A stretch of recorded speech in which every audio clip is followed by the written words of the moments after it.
Hello, welcome back. I think people are still going to be trickling in because we did get a bit of a late start with the coffee break, but we're just going to go ahead and get started because we have a lot to talk about in this session on smart grids, powering the e-mobility future. And we're going to be asking the question, how does the provision of transport and electricity need to change to make e-mobility a reality? Ladies and gentlemen, as the global population expands and cities expand, people everywhere want and expect increasing personal mobility. And at the same time, the price of fossil fuels continues to rise and their detrimental effects on the climate become ever more apparent. We need new options for maintaining mobility. That's something we've discussed at many past forums. And electrification, of course, is one promising route to low-carbon road transport. But major investment in vehicles and infrastructure will be required. Development of battery technology has lagged, and critics have raised concerns about whether local power grids can handle the demand fluctuation imposed by frequent recharging. All of these considerations make smart grids a key part of the mobility equation. They could enable intelligent scheduling of recharging and far more, say their proponents, making the electric vehicle part of a larger energy cycle that could even be used to even out fluctuations in demand and supply, including from renewable sources. Hopefully that word seamless is coming to mind. Vehicle-to-grid systems are seamlessness at its best if they become a reality. And just what it will take to make them one is the topic that we want to address here today.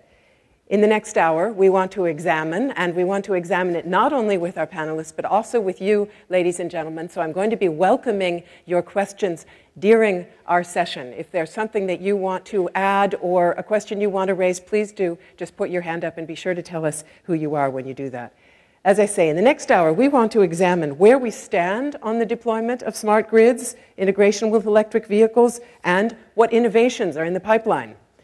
We want to look at the unfolding commercial prospects for fully electric vehicles and for hybrids. Interoperability of vehicles and battery systems and models for the development of public recharging infrastructure, also topics we want to talk about here today. And we've got an absolutely ideal selection of experts to do that. It's a pleasure to introduce them. I will now ask them to come up one by one as I tell you about them. And I'm going to ask them to sit down in alphabetical order. And we start out with Sergio Monteiro. He is Secretary of State for Public Works, Transport and Communications in Portugal. He has served on Portugal's working group to review public-private partnerships. And he's held various management positions both in the banking and in the transport sectors. Welcome to you, Sergio Monteiro. And next up, we have Pat O'Doherty. He is Chief Executive of Ireland's Electricity Supply Board, ESB. It owns the electricity distribution and transmission networks in Ireland, and it's currently supporting the development of advanced smart network systems, as well as charging infrastructure for electric cars all across Ireland. Welcome to you. Patrick Oliva is with us today. He's Corporate Vice President at Michelin in France. He's been with the company since 1982, held a whole variety of senior management posts, including responsibility for strategic planning and sustainable development. Welcome. And Henri Poupart-Lafarge is Executive Vice President of Alstom Group, Alstom Transport France, which is a leading supplier of high-speed rail and mobility solutions. Prior to Alstom, he served as at the French Ministry of Economy and Finance and at the World Bank. Glad that you can be with us. And with us as well, Mitsuhiko Yamashita. He is Executive Vice President and member of the Board of Directors at Nissan Motor in Japan. He started at Nissan in 1979, and he's held leading positions both in Japan and in North America, including as Senior Vice President in charge of environmental and safety engineering, as well as technology planning. So very glad that you can be with us today.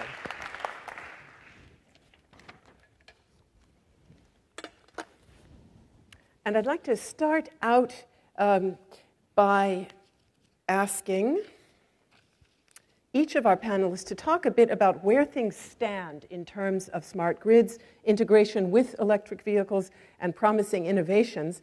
And then, as I say, I'd like to open up for your questions from the audience as well as my own. So let us begin now with Monsieur Poupart-Lafarge. You have led both Alstom Grid and Alstom Transport. What is your perception at this point of the level of maturity of smart grid and e-mobility technologies? Thank you. Good morning. When I was at Alstom Grid, we were talking about electrical vehicle. And when we were talking about electrical vehicle, this was something for the future. But when I arrived at Alstom Transport, I realized that actually electrical vehicle is something of the present. Because indeed, all of you have already taken a number of times an electrical vehicles. I'm talking about trains. And yes, 80% of the rail traffic, the rail passenger traffic in Europe is electrified. And it serves its purpose, because if rail transportation is responsible for 10% of the global traffic, it only represents 1% of CO2 emission. And more than that, I would say that today, rail transportation is facing a number of challenges that will be faced by electrical cars tomorrow. There are some differences, because in cars you need to transport the energy, so you have the problem of the charging, you have the problem of the battery, whereas most of the trains are supplied, power supplied through catenaries. But still, you have the issue of the efficiency of the trains, such as you have the issue of the electrical cars. You have the issue of the braking systems and how these trains can transform themselves from being consumers of energy to producers of energies. You have the issue of microgrids. Think about it. A metro in a city is a microgrid. This microgrid grid has to balance itself internally. Sometimes, again, trains are consuming energy. Sometimes trains are producing energy when they brake. And now even with what we are developing, which is a reversible substation, this microgrid can be a producer for the entire district. I was also, just another example, always referring, and this is something which is classical in smart grid, about the DC network. How can we make a DC network in a city to supply high density of electricity in particular points of the city? But as you may know, most of the cities have already a DC network. Again, a metro is usually powered by a DC network. So all the problems of DC networks are, I would say, already challenged by the transport. So to conclude, I would say that stations, transport stations, would be key in this game. It will be key because this is the key place for intermodality between trains and cars, and particularly electrical vehicles. It will be key because this is a place where you can exchange power from the microgrids, which is coming from the transport network. Imagine, for example, that a very high-speed train, when braking, produces 3 megawatts of power, when a station itself will only consume 300 kilovolts, so the rest can be used for electrical vehicles, for example. So it will be also key as a network of the electrical supply. So I think that to answer to the question, yes, it has been interesting to see that actually a lot of debates that we have in the energy sector are already faced in the transport sector through rail transportation. So as I understand you, you're telling us that there are analogies and also existing structures that we can work with to bring this technology forward. I'd like to get Pat O'Doherty's take on what the critical success factors are for an EV program in view of the fact that Ireland is, of course, playing a leading role in the rollout of smart electric vehicle infrastructure. Thank you, Chairman. What I'll do is I'll talk a little bit about what we're doing in Ireland, and then I'll address the critical success factors, as you asked, based on the Irish experience. Our government has set very challenging targets for CO2 reduction for the electricity industry, 40% of electricity generated from renewable sources by 2020. And on a small island system like the Irish system, that's very, very challenging. And that predominantly will come from onshore wind. In transport, the government has set a target of 10% of vehicles by 2020 to be electric vehicles, and 10% reduction in CO2 by 2020. ESB, the electricity supply company in Ireland, it's a state-owned vertically integrated utility. We've invested significantly in smart grids over the last 15 or so years. We're ranked third by an international survey by IBM, third in the world. And we launched an electric vehicle pilot last year. And the target of this is to build an infrastructure to support 40 to 50,000 electric vehicles in the period between now and 2015, and to roll out the critical charging and information technology and the billing infrastructure by the end of this year. Ireland has a number of advantages in this, in that we're a small country. So giving battery technology the pace of where battery technology is at the moment, we can do a lot. You can travel a long distance in Ireland based on current charging technology. And our vision in Ireland is that the combination of sustainable electricity through decarbonisation of electricity and electric vehicles implies sustainable transport. And as we would see it, the critical success factors are, I suppose, number one is stakeholder. This is a new industry, bringing together the motor industry and the electricity industry, and we don't have a tradition of working together, the motor industry and the electricity industry. And there's lots of stakeholders, so there's government, there's local authorities, there's the various players that make up the whole value chain, and new value chain and new business models are being created. So bringing together all of the stakeholders is very, very critical. Taking a long-term view is very, very important, because the costs are short-term and the benefits are long-term. And the other thing about the benefits is that the benefits accrue to different stakeholders in different ways. So the value proposition can be created along the value chain so that the costs in the short term and the benefits in the long term all fit together in the context of what various stakeholders and players bring to the table. Standards is another area that is very, very critical based on our experience. We've spent a lot of time on international working groups along with other utilities and with the motor industry. So openness and interoperability, and of course an international component. If transportation is to be electrified, I should be able to drive my electric vehicle from Dublin in the future down through Britain and charge it, down through France and into the south of Spain. So interoperability, openness is a very, very critical success factor. Incentives is another one, because in the short term, electric vehicles are expensive. So some type of incentives are important. And for example, in Ireland, the government gives a grant. It gives a grant for the purchase of electric vehicles. It gives accelerated capital allowances for fleet purchase of electric vehicles. And the electricity supply company, my company, are providing free electricity at public charging posts, again, to encourage the uptake of electric vehicles. And of course, the charging infrastructure is a critical success factor also. Getting the charging infrastructure right is really, really important. And above all, putting the end user, the driver, at the centre of everything we do. Thank you very much. Lots of keywords there to pick up as we move along with our discussion, including that very important issue of stakeholders and how we divide up responsibility and also profits. Let's stay, though, right now with the question of innovation, pipeline, and feasibility. And I'd like to go to you, Mr. Yamashita, to hear about where Nissan thinks that we stand in terms of vehicle-to-grid systems, where you see lots of potential and where you see the bugs. And I see a slide of the Leaf right here. So perhaps tell us as well whether you think you need to change the name of that car, like we heard in the first panel this morning. I prepared some material for you better to see. The Nissan Leaf is launched at the end of 2010, the December. And this is first the mass production battery EV, 100%. And in this kind of the size of the vehicle.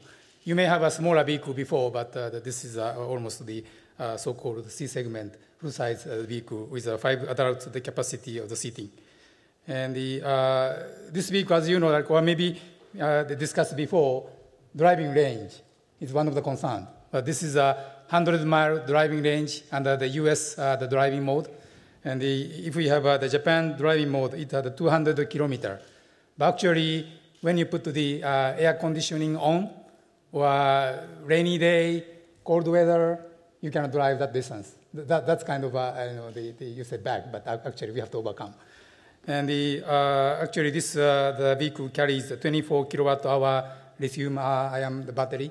And this is kind of the huge capacity of the battery. And we already sold more than 27,000 vehicles worldwide as of the beginning of April, last month. And actually, the 13,000 in Japan, 11,000 in the US, and the 3,000. We just started the sales in Europe, but we sold the 3,000. And also, this vehicle, by the way, how many people drove this car before? Oh, thank you very much. Car is quite different from the conventional the gasoline or diesel engines. It's very quiet, very smooth. In the last session, the Japan's railroad company, the president said like Shinkansen, but these cars, I got the appraisal from like a journalist. This is like a Shinkansen because of the electricity driven the vehicle. And we got a lot of the award, including European Car of the Year or International Car of the Year in New York, or the double the award from Japan's Car of the Year. So this is really kind of evaluated by real like the car journalist. But actually we have a lot of the items to overcome from now on. And this car has a lot of other features, but this illustrates like the how cars can play a role in the smart community. And this car, by the way, is 24 hours connected the global data center, so-called. It's a Nissan's global the data center control the IT system. And we can monitor the status of battery every time. So if our customer has some kind of problem with battery, we can detect very early. And they say something, or maybe sometime we can replace. But this never happened before, but actually we can do this kind of things. Also, we can monitor all kind of healthy condition of the cars, 24 hours. This is one of the examples how the vehicle is connected in the network. This is one of the examples, but in the near future, or maybe we already started, and the vehicle connection in many, many different aspects of the grid network. So this is one of the features. But most like, the tangible or the compact example of this so-called lift home. We can connect this car to your home system, so-called like a power control system at home, and charge, discharge, both way. And they're also utilizing like the photovoltaic, like the system of the house. And then in the daytime, and when you can charge, maybe, or maybe evening time, you can discharge whatever, and it can be utilized together with as a house, the system. Especially in the earthquake time frame in Japan last year, it's a disaster. But one of our employees used this vehicle as a power source when the plant blackout, the electricity shut down, and they utilize this vehicle as a source of like a television, refrigerator, or like the lighting, whatever. So anyway, this is just example, but we can utilize vehicle, not just a vehicle, like more the power source. So a lot of the opportunities, but I'll stop here and then maybe continue.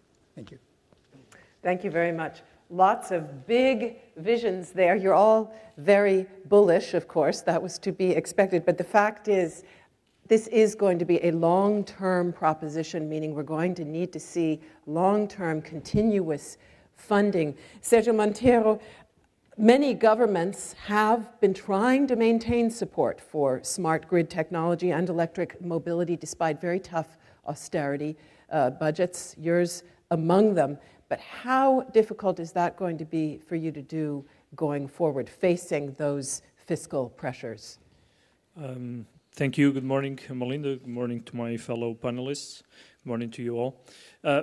Before going straight into Melinda's questions, just like to give you a perspective on what we have right now in Portugal regarding e-mobility, namely the electric vehicle, the infrastructure that we have, which is pretty much infrastructure on the physical side and on the IT side, the seamless offer that we provide to our citizens. We have an IT platform that was developed mainly by Portuguese IT companies that provide the ranges of services that Nissan was mentioning. It's possible under the platform to do an yield management of cost and revenue regarding the charging and the decharging of a vehicle, the energy produced and used. So the V2H and V2G, it's possible under the IT platform that we have. And in terms of physical infrastructure, we have more than 1,300 charging points. We have a pilot program that covers more than 25 cities. So it's an interesting proposal in terms of infrastructure. We also start an incentive program of a reduction of 5,000 euros. The average cost of a vehicle such as the one that is shown and many others is around 35,000 euros in Portugal. And we have a reduction of 5,000 euros subsidized by the state. Even though we have all of this, we only managed to sell 200 vehicles last year. 60 of those for public administration. So I would say 140 for public. And why is that? In my view, in the Portuguese government's view, it's a newly appointed government just 10 months ago, so we inherited this program. We think it has many benefits for the population, but it lacked three things. First, the involvement, real involvement from day one of the industry. It was a centralized form of thinking. It was like the field of dreams that in the morning session was mentioned. Well, you have the infrastructure, then services would come. That was not the case. And the further involvement of all relevant stakeholders, industry and others, was missing. So planning was not made properly. Second, it's a living proof that infrastructure can only do so much. You need to break a number of barriers. I would say cost is perhaps a barrier. If you compare the existing cost with the cost of an average car for the average citizen in Portugal, this is inexpensive. Even with a 5,000 euro reduction, even without any taxes, if that would be the case. We have budgetary constraints. You cannot afford to have a no-tax policy for EVs. But nevertheless, if that was the case, the cost would be a hurdle. Then there is the matter of range efficiency, the perception of range. We are getting there. But the perception that people have, at least in my country, is that we are not there. Even with 1.3 thousand charging points, we will have a problem. If there is a queue, if there is something happening, we will have a problem.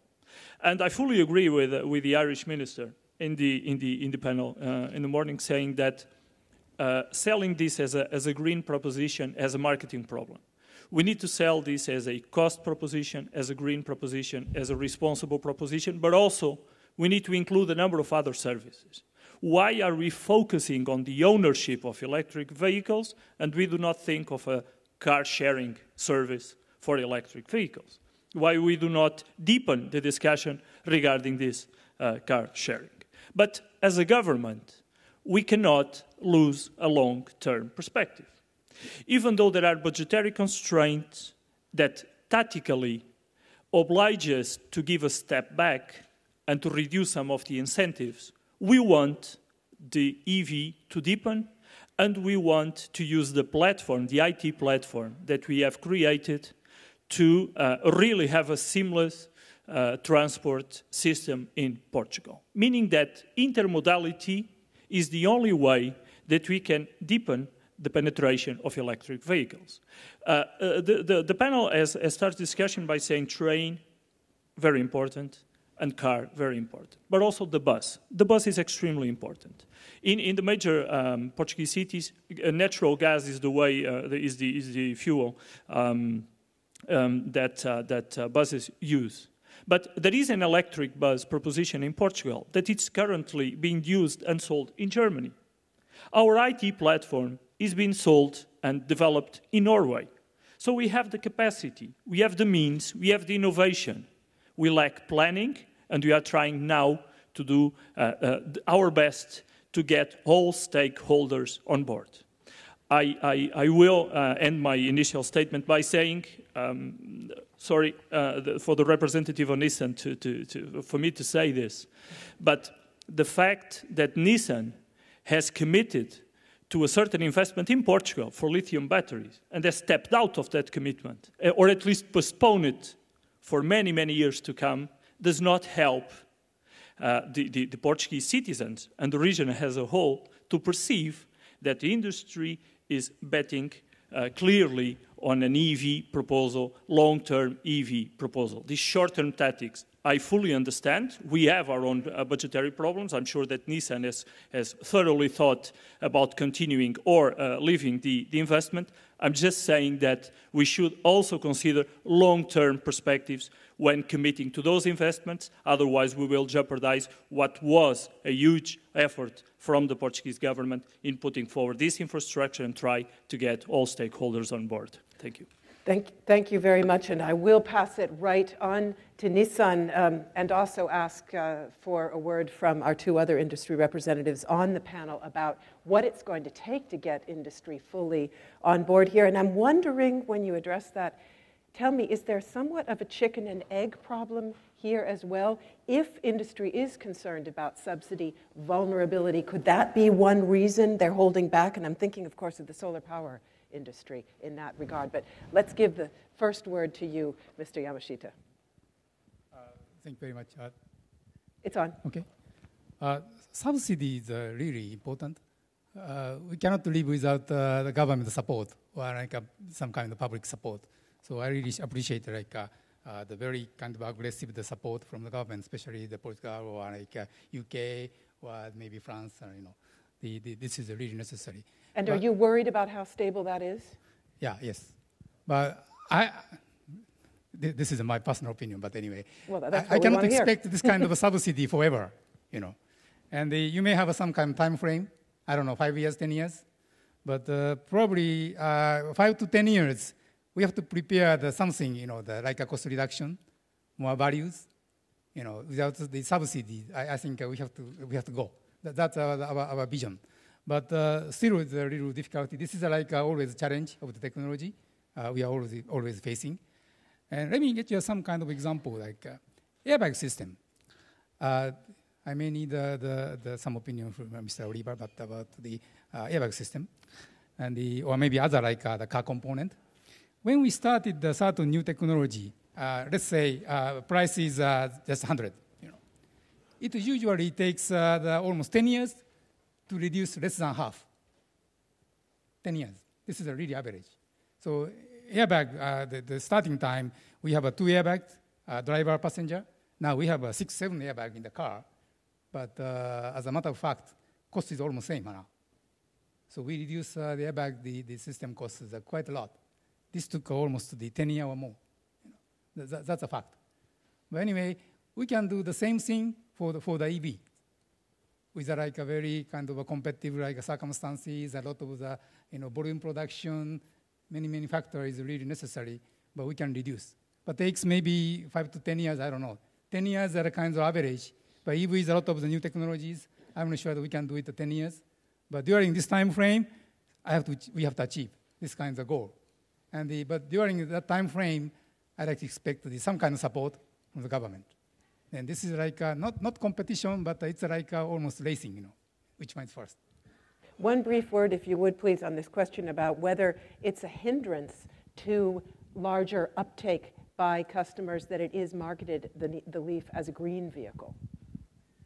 Customer is really kind of realistic, so they do not dream, car is very good, but actually, like that always they can consider they are going to consider like cost versus values. This is always happen. So, as many people raise a hand, people is very interested in the electric car, but when they come to the dealers, they look at all details, and the most significant factor that they consider is the price and the range, price and range. And finally, some of the customer purchase a car, they are very satisfied. Our statistics said like more than 85, 90% of the customer very satisfied with the car. But before that one, some customer quit. So we may have potential customers. How we can get those customers more and more, then we can increase the number of the sales here. Mr. Poupart-Lafarge, Mr. Oliva, I'd like to hear from you about what you think might be holding industry back and what it's going to take to get real commercial viability. Am I losing my microphone? A bit. Okay, it's back. Go on. On the industry, and I will go back to what has been said by Pat O'Doherty in Ireland, and what you have said in terms of analogy and what is faced today by electrical vehicles and electrical cars, and the difficulty of standardization, the difficulty of interoperability, is exactly the exact challenges that we face in rail transportation. And today, in a train, you have 4 types of power modules to be able to cope with all kinds of different systems of power supplies. So, as far as we are concerned, all what is holding back the industry is precisely these key success factors. And up until we are not able to create a global transportation system in Europe, and on top of the analogy, as you said, it's as it has been said by the Secretary of State of Portugal, it's not only analogy, it's that train has to be a part of mobility. And if you think that you are going to use electrical vehicles the same way you are using your car today, I think you are wrong. We have to look at the complete system. So it's a little bit of a chicken and the egg. We need to have a complete mobility system, a European level, standardized, with, I would say, clear regulatory environment, because we need to have the mobility system and the power system together. This is this frame and as you say, as been said, the subsidies. We, again, in rail transportation, we have lived for years and years in a world which is subsidized. So we are used to this kind of fluctuation, so we know how to live with that. But still, a certain continuity is necessary. So I would say a global vision of the system and a continuity. So Patrick Oliva, that sounds like we need not only new business models on the part of industry, but a new approach also for customers and consumers going forward. Who are going to be most likely the early adopters here, and what's the approach to them? Let me, thank you very much, Melina. Let me maybe go back to some of the comments which have been made so far about the key success factors. What is very refreshing in this panel is that despite the difficulties, we keep bullish on the future of electric vehicles. And there are reasons for that. I started my career in the battery business, and really I think that batteries are central to the success of electric vehicles. Now let's face it. When we look at an electric vehicle, the battery will probably remain a relatively expensive and sensitive object. But despite the batteries, all other things are not that expensive. So first of all, I would like to say that we should not keep the idea that an electric vehicle tomorrow should necessarily be very expensive. Because despite the battery will remain somehow expensive. But we can reasonably expect, based on the progress that we know is feasible, we can reasonably expect that the cost of the battery might probably go down to something like 2,000 euros for each 100 kilometers of autonomy. Okay? 2,000 for 100, 4,000 for 200, and so on. And in addition to that, making an electric vehicle is not that difficult if we manage to get the volumes that we're used to with the traditional vehicles. So I think that there are reasonably good reasons to think that the situation is going to change this way. Now, a battery is going to be charged. And a battery is a very sensitive animal. Okay? It loves being charged slowly, which is not the expectation of customers. But if you charge it fast, you can do it. But its cycle span is going to be damaged. So it's a relatively expensive object which has to be treated carefully. But what is good is that we have plenty of experiences everywhere with battery swap, with the grids which are coming, and so forth. So this diversity of experiments is going to lead to what I think is going to be a very significant increase in electric vehicles in the coming decade. Not this one. I think that this decade that we are in will continue being a time for experiments, very valuable experiments. But the real time for the massive deployment will be the next one. So let's be smart to continue building. Now, the other thing I would like to say is that, coming back to our smart grid system, I think that there is one interesting experiment being conducted in China. China has clearly expressed its long-term vision about electrifying the country. And what is interesting is that they have very successfully passed the first step, which is electrifying two-wheelers, bikes, scooters, and this has been a huge success, and they have gained tremendous experience. They have set up now two priorities. One is electrifying cities, primarily through buses and urban trucks. And here, there is a real benefit that can be pretty rapidly captured. And the second objective is to electrify the countryside. Two different systems. The cities, on one part, and that brings, some specific technologies, and then electrifying the countryside, dispersed area, decentralized, and in both examples, the grids are going to be very important. Once again, using same basic technologies, but applied somehow differently.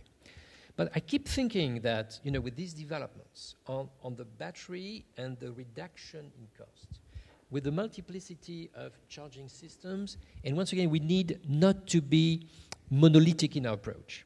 Okay? I think that because of my experience in batteries, we need to have slow charging, somehow fast charging for, some occasions, battery swaps, all these technologies are absolutely needed. Now we need to see how, based on the experience we're going to conduct in this coming decade, how we can go massive in the next one. At least that's my view. Great, thank you very much. Several points there I'd like to pass on to Pat O'Doherty. We got a real statement there about time, at least 10 years. So again, the question of subsidy vulnerability risk. Can governments justify putting in that money? But also, clear words there about the sensitivity of batteries. And that makes me wonder, can we really expect them to fulfill all these big expectations that we have? Evening out intermittent fluctuations from renewables, feeding power back into the grid at the end of the day. Big claims being made for these very sensitive animals. I think we should be big in our vision and moderate in our expectation. It will take time. Maybe just to talk a little bit about subsidy. Governments are obviously going to be very, very concerned about subsidy and an enduring nature of subsidy, because it's a direct transfer from public funds into most likely private entities. And I suppose if I can give an example of a business an industry that I'm quite familiar with, which is the wind industry. The wind industry has been living off subsidies since its inception, probably 20 years ago, and there's no end of subsidies in sight. And that is a real concern for governments who give these subsidies. But then, of course, it comes back to where is the benefit. If the benefit is in carbon abatement at a national level. You know, how do you get the benefit and the cost to line up? There's some interesting models of battery ownership. For example, Renault appear to have made the decision that they're going to lease the battery and leave the technology risk take the technology risk on the battery away from the customer. So that allows a lower cost of acquisition up front. Renault then will lease the battery on a per kilometre basis, and then other car companies like Nissan then have a different model. So there are different models and different ways of, I suppose, connecting with customers in terms of how much a customer is actually going to pay for the upfront cost. But what I said earlier is there's a whole new model being built here, a whole new industry being built. If you look at the whole value chain, and particularly the grand vision as outlined by Nissan, where you'd have two-way interactivity and communication between the electricity grid and the vehicle and the home. And that is the ultimate aim and vision of smart grids. It's the integration from the generator, no matter where that generator is, either large central generator or distributed generation through photovoltaics on a rooftop or small wind turbines, right through a smart meter in a house, all the way to electricity appliances. So you have got controllability and matching of load with customer needs in an optimum way. And electric vehicles can play a critical part in that. And because of the storage capability of electric vehicles, and you can then move to pure green power then, where you might only charge an electric vehicle when the wind is blowing and maybe not charge it when the wind isn't blowing. So you've got all of this real-time interoperability. And that is very, very complex in technology terms, but complex also in ICT terms, in terms of the technology, the communications technology to make this happen. But if we don't have the vision for it and the leadership for it, it's not going to happen. And it is really, really important that we do look long-term. But if you take the business that I'm in, wind power generators can generate more electricity and make more profits if you've got something like storage and electric vehicles. So how do you get transfer of financial resources from one piece of the industry that benefits to another piece of the industry that is in an incubation period? And how do you get that overall, I suppose, distribution of the costs and the benefits is a key piece, and will be a key concern of government. While the chicken and egg around the infrastructure is exactly right. People will not buy electric vehicles if the infrastructure isn't in place. And we won't put the infrastructure in place if people don't buy electric vehicles. So the infrastructure has to come first. And how do you build the infrastructure under probably a regulated and a subsidy environment in the short term and move it to a competitive model in the long term is a key challenge also. I see a couple of hands up in the audience. I just want to pass on one brief question to Sergio Montero before we take some of these audience contributions. When I hear the claims that are being made or the hopes for smart grid technology and electric vehicles, as I say, feeding back into the grid, maybe the batteries evening out those fluctuations, I begin to wonder, are we really talking about an answer here to transport sector needs and mobility, or are we talking about a power sector issue? Or is that just seamlessness? It's all linked up. Yeah, I think we need to take a joint economic, transport, environmental, a growth vision. So it's not a power or transport or environment as a single till. It has multiple ways to look at it. And we need to perceive that all decisions that governments are making need to be agreed, explained, and incorporated on the correct manner, or positive manner, by people who are ultimately the beneficiaries of those decisions and the ones that we serve. Meaning that, for instance, in Portugal, and with the wind subsidies and the PPP payments, a number of discussions have arisen, especially because public servants have lost a quarter of its income in 2 years. So it's extremely difficult to make them realize that we need to increase subsidies for a certain industry because of a long-term vision when they have the difficulty of survive on the short term. And the role of politicians is to help, to discuss, to bring align values, align long-term perspectives and visions, not of a single industry. This cannot be perceived as a power influence or the power lobby trying to sell something to a government, or the transport lobby, or the train lobby, or the whatever lobby. It needs to be a joint approach to a certain long-term vision that have several steps until the end goal is achieved. So in summary, just to pass to the audience, I would say that different countries face different difficulties, hurdles in this discussion. But at the end of the day, again, I end by saying that the long-term vision, the long-term strategy needs to prevail. We are a country that cherishes very much the contractual stability. Means that we do not write contracts. We do not end unilaterally with contracts. The stability of the relationship between a governmental entity, a public body, and the private entrepreneur citizens is extremely relevant. But we have to take into account our citizens' difficulties, the perception that there are some sectors that are heavily subsidized in order to make them aware that the long-term vision, that the long-term values have its own value in itself. Thank you. Thank you very much. So in the back, I have a question. You have a microphone already. Do tell us who you are, please. My name is Jeremy Highway, supporting electric and renewable mobility. When looking at the subject, it seems to be very new to most people. So most people don't know how powerful a beast is, or how, well, the nature of the beast. I saw in the diagram 6 kilowatts for bidirectional electricity on the Nissan. Is that 3 charging and 3 back into the grid, giving a range of 6 kilowatts, or is it 6 kilowatts in each direction? That's just the first question, which is a doubling, for example, of a capacity.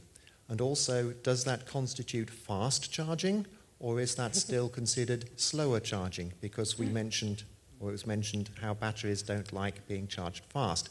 In fact, when you drive an electric vehicle, the discharge is a lot higher, 15, 20, 25 kilowatts when you're accelerating. And the batteries should be treated intelligently, but they don't mind being discharged and charged at a very low range when they're 2/3 full, for example.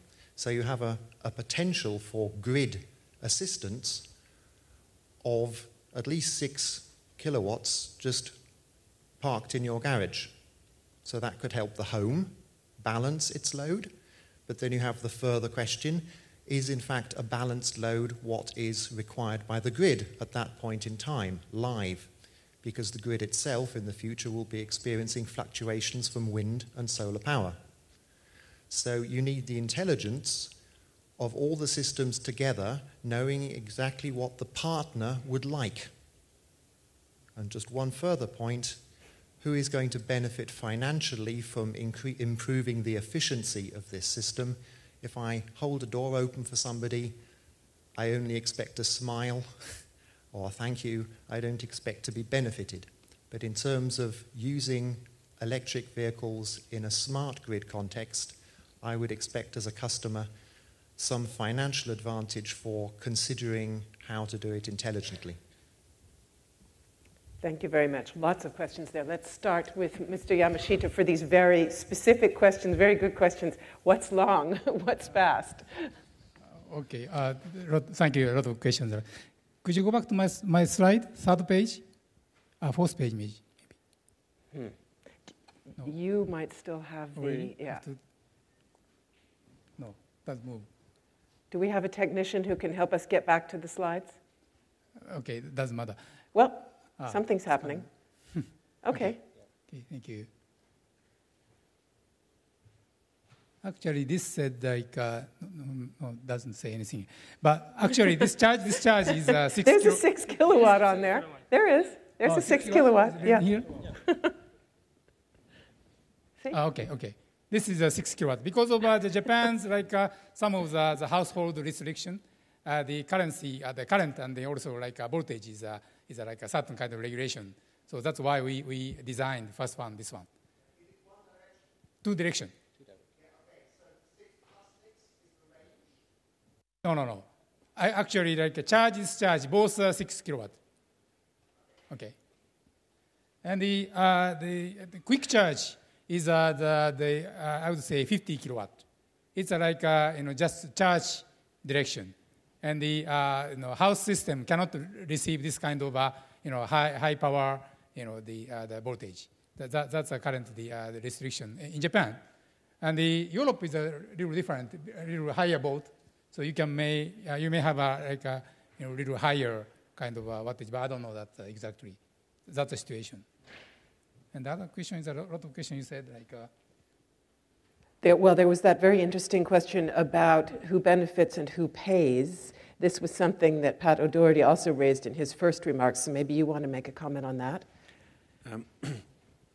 I will. I agree with a lot of the observations you made, that ultimately it's the complete joining up end-to-end of the electricity system with through the electricity vehicle charging infrastructure and into the vehicles. It's that integration end-to-end seamlessly that will produce all of the benefits, ultimately. And the question then is, who will take what slice out of the benefits? Ultimately, customers of electricity supply companies should get rewarded for services that they provide to the grid. So where you provide a storage facility to allow more wind be generated on the system and be stored in your car battery, you should get rewarded for that in some way through your electricity supply company. Where you provide support to the grid, where you will sell your electricity from your battery back. Now the batteries won't like that, as we heard earlier from Monsieur Oliva, but you should get rewarded for that as well. And ultimately, the business models that are developed, and this is part of the pilot in Ireland, Eurelectric have proposed 4 business models, from a heavily regulated model at one end to a completely competitive model, a disaggregated value chain at the other. And ultimately, all models must be able to accommodate competition in electricity supply right out at the customer end, whether that's in your house for providing service or support to the grid, or whether it's in your vehicle as you're driving it or as you're charging it. Must provide for a truly competitive dynamic in terms of the interaction between driver as a driver and a householder as a consumer of electricity. And that's the only way that this is going to work ultimately. Otherwise, the benefit of all of this will be shared or will be taken on a disproportionate basis. Mm-hmm. Yeah, please do. Yeah. And I think you wanted to jump in. Elaborating on that, I'd like to make just maybe a bit of philosophical consideration. But I think that if we want e-mobility to develop, it will be a collaborative effort. Very much so. Going from individual ways of looking at mobility. And I like the connection which was made earlier with the possibility of using car sharing as privileged areas for the development of electric vehicles. And the experience in Paris, Autolib, in that respect, will be, I hope, very, very informative. But we're very much in shared systems here, integrated and shared. And we shouldn't think that the advent of e-mobility will happen at no cost. There will be a cost attached to it. But there will be a price tag, but attached also to a vision which is supposed to bring some benefits to society at large, like zero-emission cities, like better air quality, like preservation of the atmosphere, and so forth, which are long-term objectives, which will require the commitment of all stakeholders. But in this respect, I think that what is being proposed with smart grids is interesting in these 2 ways. Both the collaborative approach, and second, the decentralized approach. Mm-hmm. Because we can think of systems, we're getting out of these big machines, okay, that we are used to in all countries today. And now the time is coming when we have to do both with the centralized systems and the decentralized systems, where we have to tap in some ways the investment capacity of individuals, okay, and we need to find the right business models which are going to be rewarding for all the stakeholders. But this can be done. I think that the mindsets are ready. So I really look forward to the next few years precisely to make the next decade so impressively different from what we are living today. I must say I'm struck when we talk about analogies to my own field of communications, because of course IT has allowed all communications users to become producers, and we have the same issues of collaboration, decentralization, and so on. I think you also had a thought about business models, Mr. Poupart-Lafarge. Yes, I just wanted to outline the importance of the regulatory environment and the money flows. We are talking about the mobility, then there is the power supply network, then the IT network, and on top of all that, there is the money flow network and the business models. And just to give two examples, the picture you see on the slide from Nissan, in France, this does not work. Because in France, the regulatory environment is such that you are paid for your solar panel through feed-in tariff. So if you are somewhere on the countryside powering your electrical car with your photovoltaic panels, you get no subsidy. And therefore, it does not work. So this is a simple aspect, which means that if you have a solar panel, you want to connect it to the grid to get the feed-in tariff. And it's an impediment to microgrid. Another example that we have in transport, I was talking about our metro systems being microgrids. We know technically, with reversible substations, how to power the cities through our metro system, or from the metro systems. The only problem is that the distribution networks in the cities does not know what to do with the power. First, we cannot predict, so he has not the IT systems able to predict that and to integrate that. And secondly, he cannot pay it, he does not know how to pay it. So again, all these issues will only be solved if we have the full system ready, the mobility, the supply, telecom, and the business model, which is kind of complex as we are sharing small amount of energy or small amount of mobility. Thank you very much. I had a question here in the third row and also here in the second row. If we can get the microphones up here to the front. Yes, thank you. Niels Christensen, Technical University of Denmark. It's rather a comment, and I think before we're getting into how to doing the steps along the way, I think it's very important that we recognize what was just said, that electric vehicles is probably something for the next decade. And therefore we have to think of what will be the business model in the next decade before we try to make the steps. And I would make some kind of warning of getting too much emphasis into the vehicle-to-grid aspect, because at the end of the day, the battery, we have to recognize that what people buy when they buy an individual vehicle, a car, electric vehicle or whatever, they first of all, they buy flexibility. So therefore, what they're buying is the possibility to go for a trip whenever they want to. And we have to recognize that in the next decade, the cost of the electricity will probably be not very important in the overall picture. So therefore, what they can save by selling electricity back into the grid when it's cheap, there's not that much to gain for them compared to the overall capital cost of the vehicle. So I would want to get too much into that kind of taking into account from the energy companies that there is some benefit to gain there for setting up the windmills or the wind energy. At the end of the day, the energy sector should think of a general equilibrium in the next decade, where the cost of setting up an extra windmill is more or less the same as the cost of buying the capacity of the electric vehicle. Thank you. I have another comment in the second row. Let's just take that and bundle it, and then we'll come to Sergio Montero for a response. It's on, I think. Yeah. This is Jim Motivale from National Public Radio in the States. We saw Mr. Yamashita's numbers of the Nissan Leaf deployment, where it was like 11,000 in the US, 12,000 in Japan, 3,000 in Europe. So the figures are rather stark. 3 times the sales in Japan and the US as in Europe. And yet when we look at Europe, we see much higher gas prices than the United States, and in many ways better operability for electric vehicles than in the US because your cities are more compact, the driving distances aren't so great. So one would basically anticipate that EVs would do well in Europe.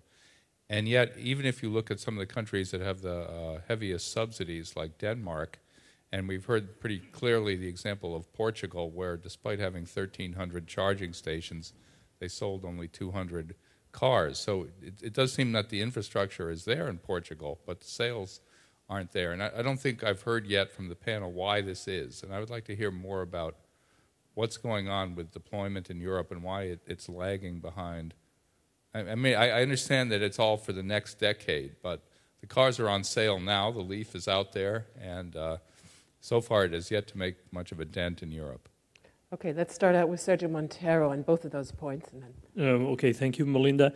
On the first questions, I think you are right. Marginal benefits are, of course, important, but for the time being, they are marginal. So they are not a central part of the equation. And let's not, even though they may be important in the future, and they need to be considered on the value proposal, we need to give them a relative importance on the weight that they have. And we should not forget that people are extremely smart when deciding how to invest their money on a vehicle. Meaning that, for instance, even though a diesel car is 10 to 15% more expensive in Portugal than gasoline, I think it's pretty much everywhere, at the end of the day, the diesel cars are sold at 80-85% versus 15% gasoline. This means that people accept to invest a little bit more because they will recoup that on the maintenance and the fuel cost. So people will make their own judgment on the best way. And I think why we don't have a higher penetration, this interacts with the first and the second question, is because of those cultural and perception barriers that we still have. First, perception, cost is a problem, especially cost associated with the value proposal. So cost, well, it costs pretty much the same for a far lower range. So I won't do it just now. We will consider it, and the number of studies show that people considering to purchase an electric vehicle is increasing, number, but actual purchases, even though increasing, not at the pace we were expected. So there are a number of things that need to change, and also, I think, communication. Communication is essential to make a perception, and communication is key on this area. The range, the cost, the points of connection, the central benefits and the marginal benefits are critical for them to be understood by the citizens so that when they make their investment decision, they will end up deciding on electric vehicle. But at the end of the day, car sharing and all other forms of sharing costs and services, at least on an initial proposal when the technology is not fully tested and the service is not fully perceived by the public, I think we should think as politicians and as industry leaders, we should think on that route as well. thank you. Other comments from the panel? And yep, go ahead. Mm-hmm. Yeah, elaborating on what you just said and coming back to your figures, I think that at least my vision is that e-mobility doesn't simply refer to the full electric vehicles. I have a lot of admiration for Nissan and Renault and all these other companies who put full electric vehicles on the market because we will benefit from their experience.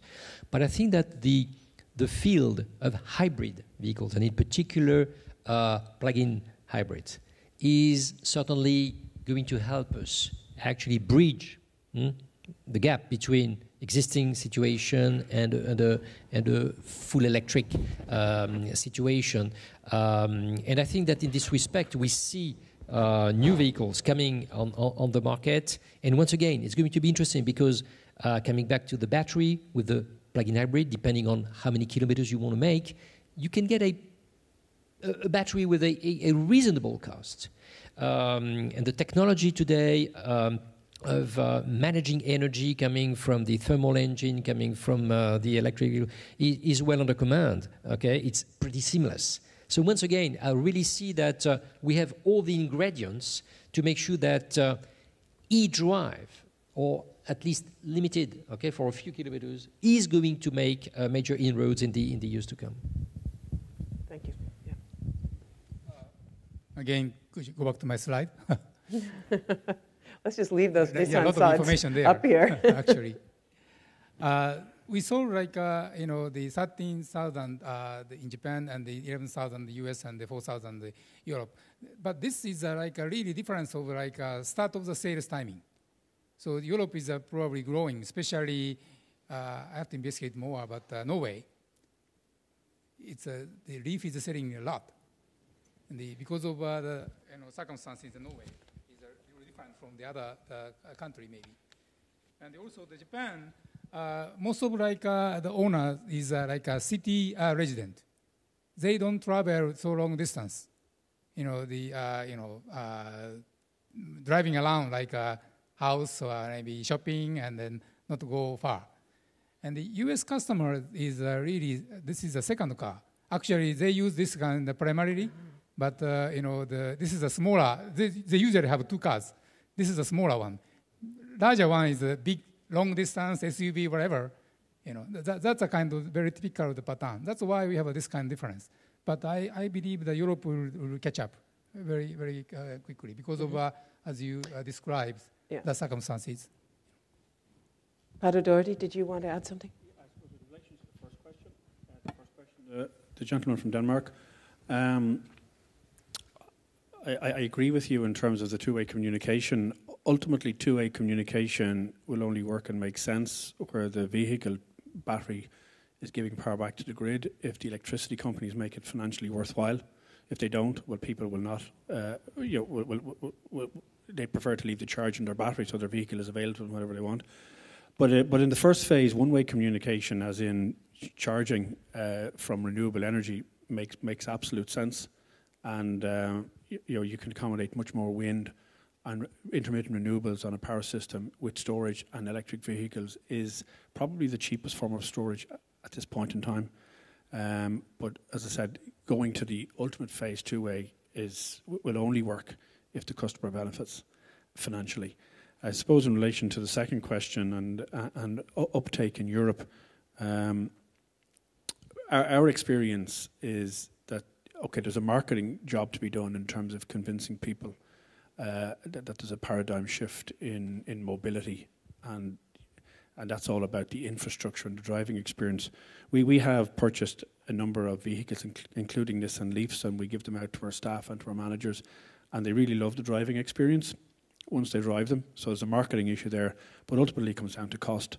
In Ireland, Nissan recently took, the costs in Ireland were similar to what were outlined here for Portugal, €35,000, 5,000 government grant, net cost of 30,000. Nissan took 5,000 off the cost of the Nissan Leaf in Ireland there recently, and sales have shot up. So ultimately it's and I suppose as people are living in more and more austere times with austerity, cost does matter. Okay, I have a question here, and then also here in the front. Go ahead. Thank you. I'm Professor Giannopoulos from the National Institute of Transport of Greece. I have a question. Sorry, you didn't hear me. Go ahead. We hear you. It's fine. I had a question concerning standardization, because we haven't heard very much spoken about this. And my question is really, how important do you think standardization is in this issue, and how do you see it coming, top-down or bottom-up? Thank you very much. I'm going to bundle a couple of questions. So you here, please, in the pink tie. Yeah. My name is Jaap de Wit, Netherlands Institute for Transport Policy Analysis. My question is about introduction of smart grid technology. I observed some striking parallels between smart grid technology and road pricing schemes. For example, both are based on peak pricing, both require individual intelligent metering systems, strong focus on technological solutions, etc., etc. And you may be aware of the several attempts in the Netherlands for introducing road pricing schemes, and all of them failed. And the reason is the social acceptability of such kind of systems. So my question is, how about social acceptability of smart grid systems, taking into account some lessons of road pricing? Thank you. Thank you. Let's take those two, and I'm going to ask Mr. De Wit to give his microphone to the gentleman here in the, yes, exactly, who's had his hand patiently up, and we'll come back to you in a second. Okay. Let's take these two first. Who would like to comment on those? Mr. Yamashita, go ahead. Pat Doherty. First one, the standardization is very important. Especially, we are now looking at the chargers standardization, especially quick charger. And there are 3 different types of the quick charger they are at this moment as a plan. And the one is a Nissan so-called CHAdeMO. The one is the combo. And then China has their special one. So those are 3 the main different of and the chargers. But it's very difficult to combine these 3 together because they already started each study. Only CHAdeMO Nissan's one is available in the market, but they said the others are coming very soon. So how we can kind of make this is one common solution? That's my headache at this moment. But anyway. Not only this one, some of the infrastructure. When we have a wireless charging system, for example, it's like microwave type of the charging system. When it comes to the market, we have to make it kind of a very standard type of one. Otherwise, the car makers has to make all kind of different the specs depending on the country. That's really kind of pity. So we have to make this kind of things. So there are a lot of the different type of the standards. The requirement is coming as new technologies. That's a good point, but we are really fighting. Question was also, of course, top-down or bottom-up. This is all industry involved, and when I talk to the government side, they do not have so much of the big control of this kind of standardization. It's more like the industry, academy, many people are involved. So this system is another kind of headache for us. So it's a lot of things to do, but anyway. Pat Doherty, you wanted to add something on those 2 points? Yeah. Including cautionary tale of road pricing schemes? Yeah, I'll have a go at that one too. Standardization is absolutely essential, and it's really, really complex. There's everything from equipment, the simple plug that plugs at the vehicle end and into the charger end. And here in Europe, we're almost in danger of having different plugs in different countries.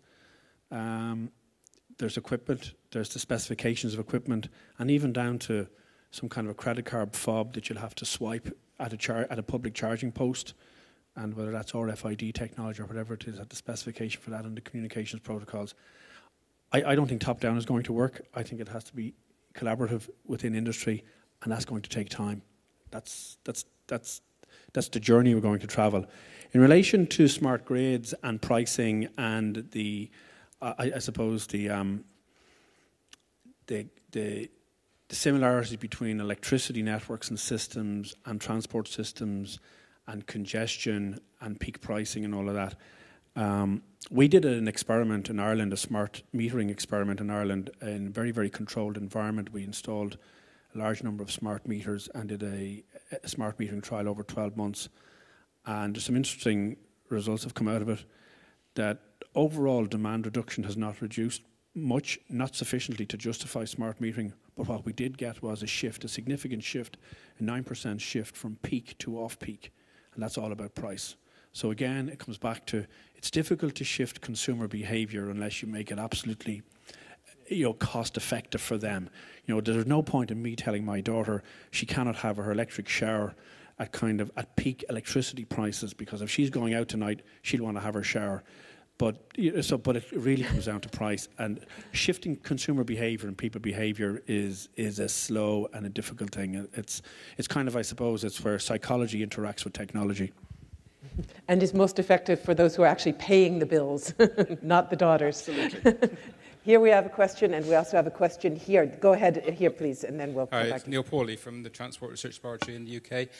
Several of you mentioned that the short-term view taken of cost and benefits by the users, both private users and appropriate commercial users, such as fleets and such like. And the longer-term view of costs and benefits that need to be taken by the suppliers of infrastructure and of the, indeed, of manufacturers. And so many of you said that you need to get these together and they need to talk together and get the stakeholders, get the ducks in a row, if you like. That might be happening. I'm not sure it's obvious that it's happening. And I just wonder to what extent you think that's happening now. Everybody talks about the next 10 years. There's always the next 10 years. But we're going to get to the next few years very quickly. You know, we need to get these things sorted out now. What evidence is there that actually that's happening? Very good, thank you. And then we'll take this one as well. My name is Jerker Sjögren from Lindholmen Science Park in Sweden. It has been a very interesting discussion. And for me, what I have heard is that it's more a question of mental shift, the paradigm shift, than technological shift. So my question to you is, when we talk about what will happen next decade, what should be the key message to people in common? That this is the only way through difficulties, or this is a wonderful way to a new life next decade? Those are two related questions in my view, and very good questions for a summing up round here on the podium. So let me start with Mr. Poupart-Lafarge, and then I'll take a comment from everybody on these two rather philosophical points. Go ahead. Beginning with, of course, the concrete point. When is that collaboration, when is that really going to start to happen, or is it happening? No, that's a very good point, and as we are discussing psychological impact, it reminds me about a panel, a similar panel on smart grid with a producer of controllers. And the question is whether, if we think that the average consumer does not go as fast as we want in terms of changing his habits, do we want to change his habits regardless about his own will? And for your daughter, we can shut down the shower, or she will have a cold shower. and it seems far away, but actually the cursor is not so obvious. And you probably know, and I don't know if ESB is doing the same, but when there are peak consumption, you offload the grid. And you start to offload the average consumers, and your light is a little bit less light. So this kind of attitude does already exist. So what do we want to do as collaborative with a money incentive or a kind of a general education incentive? And what do we want to do as compulsory, and how we want to channel through each individual the necessity to better manage its mobility and its power consumption. And it seems to be a philosophical question, but it is a very concrete question. And if you go now in smart building, I don't know if you have your headquarters in smart building, but if you have so, then if you want to change the temperature, it's becoming impossible. So it's you move from individual happiness to collective happiness quite in a narrow border. Very interesting. Who would like to take the next stab at those two philosophical issues here? Go ahead. Okay, I'll be glad to continue. And coming back to the question of why it would be during the next decade that things might change and how we can. I strongly believe in market forces. But to tell you my real conviction, I think that the change will come with three game changers, which have to happen in this decade. First game changer is an intergovernmental decision about the absolute necessity to reduce CO2 emissions by a factor of 2 by 2050. That will be the first game changer. The second game changer is that after the budget deficit crisis that a lot of our countries are suffering from, I bet that the next area of consideration from governments and countries will be trade deficits. and the importance of oil imports in trade deficits for a lot of our countries. And the third game changer is going to come from mayors of big cities who, thanks to the different experiments which are being conducted a little bit everywhere in the world, will come to realize that the best way to get reelected is to propose to their fellow citizens to establish zero-emission, zero-accident cities, but in particular zero-emission. Going electric, as Henri Poupart-Lafarge explained, we are already used to it with trams, metros, and trains, and so forth. These are, in my view, three game changers which have to come, which will come during this decade, because they will represent a major step forward for society at large. And once we integrate these three elements, it becomes obvious that we have somehow to turn electric. I'm not saying that we need to move away from oil. We need oil, okay? But at least we need to introduce this new revolution, and it will come. And then we'll be glad to have companies like Nissan or ESB or governments having taken the lead in conducting these experiments. So that's the reason why it will happen next decade. It will be massive, and I really hope that those three game changers will take place in the next coming few years. Sergio Montero, can I ask you for the next comment? I see you nodding your head vigorously. Yeah, I fully agree with this view that it has to be a mentality continuation issue. See how we behaved as a world regarding environmental issues like 10 or 15 or maybe 20 years ago. The perception was far lower than the one we have right now. It's our daughters that ask us to recycle. It's the other way around, because they learn about that in schools. When I'm not that old, and when I was in school, recycling was not part of the program.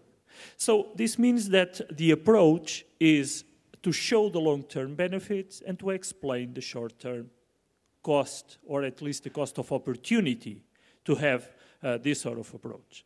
And coming to big cities and the importance of politicians have their goals aligned as well, let's think about the impact in big cities of stopping traffic in big centers and using metro or train or whatever. It has a direct impact in terms of CO2 emissions, which has a positive impact in terms of the image of the city, the country, which has a positive impact in terms of tourism, and you open cafes, and you open a number of small businesses that generate employment. So this is the overall approach, and that's the reason why this is not a power or a transport, or it's an economic issue that needs to be viewed at an economic level, at a global level, and with an integrated perspective. Thank you. Mr. Yamashita, would you like to? The 10 years is the really kind of massive, long period of time. When we look back at the 10 years ago, probably we may have a very few hybrid vehicle. We don't have such a kind of a vehicle in plan at all. And but many things happen in 10 years. But next 10 years, probably much faster, or more dramatic, like the change may occur. So it's very difficult to predict. But who is a game changer? That's probably we, people here, manufacturer, local government, or some of the academy. If they believe this may happen, then these are like a game changer. So when I say this vehicle price may become half, or the battery capacity may become double, or distance or range become double, who will make this? We. So that's my belief. So we have to lead this kind of a change. Otherwise, nobody can change. That's our company's belief. Maybe wrong, but actually, this belief is really important for us. That's my thought. Thank you very much. Pat O'Doherty, you get to have the last word. On the issue of collaboration, can you hear me? I think so. Go on. Okay, sorry. Yeah, on the issue of collaboration, yes, it's happening. I believe it is happening, and it will increase. It's happening, and research institutes and all of the kind of standards organisations and collaborative organisations across Europe are actually driving this. I suppose ultimately, for me, it's about a vision. In response to the question at the end there, it's about creating a vision of a different future. And the words that we use across the panel here were about a cleaner world, a cleaner planet, an environmentally more responsible world, and environmentally more responsible citizens. And I believe the future's in good hands with our children. I agree completely. They are more environmentally aware, and the world is turning smart. So the issue really is around leadership at all levels, leadership at industry and leadership politically, and then coming together in a collaborative way for a shared vision, not just for a country or for a continent, but for a planet. And I suppose if I have the last word, I'd say I believe the future is electric, but then I would say that. One has to worry, are our children even going to be driving? I have two children, 20 and 22. Neither one has seen it necessary to get a driver's license. Shocking for Americans of my generation. Many, many thanks to all of you for that very, very interesting discussion. Lots of food for thought there. And many thanks to you in the audience for your attention and for your contributions. Great questions from all of you as well. And very warm thanks to the organizers for putting together this very rich panel. So I'd like to wish everybody guten Appetit, because it's time for lunch. And many thanks again to all of you.